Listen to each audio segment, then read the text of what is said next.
Nilinaw ng DPWH na short circuit at hindi sumabog na computer ang pinagmula ng sunog sa isa nilang gusali. Patuloy pa ring iniimbestigahan ng mga otoridad kung sinadya nga ba ang sunog. Narito ang report ni Dave Abuel.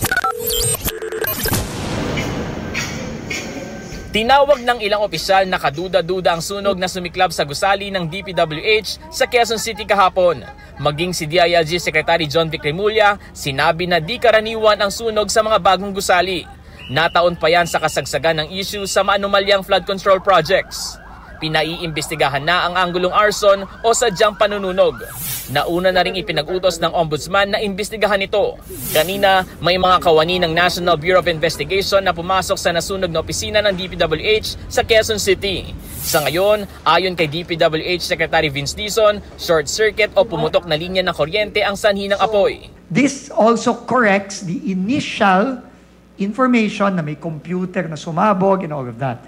So according to the BFP, nanggaling sa kisame yung short nung electrical wires.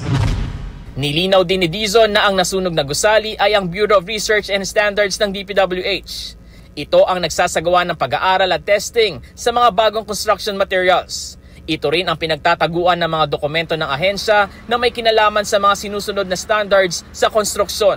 Siya ang nagpo-provide ng mga studies para sa iba't ibang mga proyekto. Hindi siya parte ng implementasyon ng proyekto. Itinama rin ni Dizon ang sinabi kahapon sa Senado ni DPWH ASEC Melody Villar na nadamay sa sunog ang gusali ng DPWH Mimaropa na ilang metro lang ang layo sa Bureau of Research and Standards. She made a mistake. She has apologized for that mistake and for the confusion. At gaya ng nauna ng napaulat, binanggit ni Dizon na walang dokumento na may kinalaman sa investigasyon ng anomalya sa flood control ang nasunog.